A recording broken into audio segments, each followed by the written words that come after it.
Hello, I'm Professor Orr. I want to thank you for tuning in to Wellness 100 again today. We're starting week 2. First, before we jump into any new material, I'd like to do a little of recap, really from last week. So I think it's very important we recap what we've learned. One of the first assignments we had to do was really define health, define wellness. I gave you the example of health really being the absence of disease, basis to start going on. I think that's, again, I use the example with my daughter, and just here it is. It's a crisis. It's all of a sudden health means a lot more than it would normally. But as we define it, and I really enjoyed reading your blog posts, I think some of the more dynamic ones talked about how important health and wellness and the connection is. So it's nothing new though.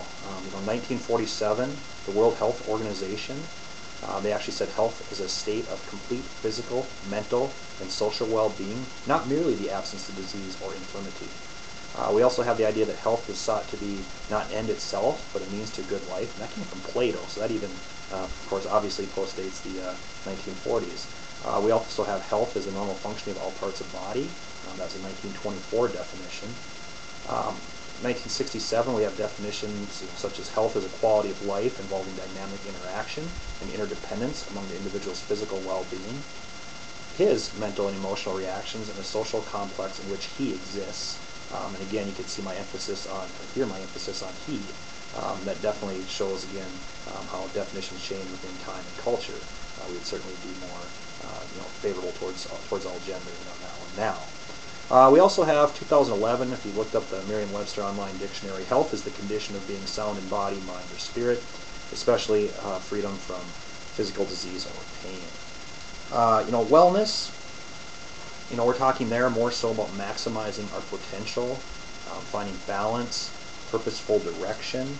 It's the idea that we actually have the ability to affect ourselves.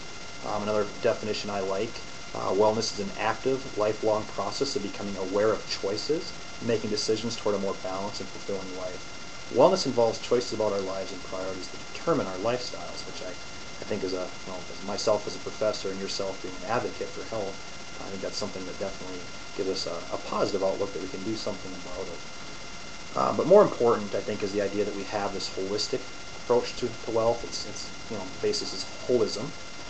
And that's just the idea that your health and well-being are the outcomes of the constant interaction between several natural dimensions of life and wellness. Each of these dimensions is, of course, interrelated. So what are the dimensions, obviously, other than physical?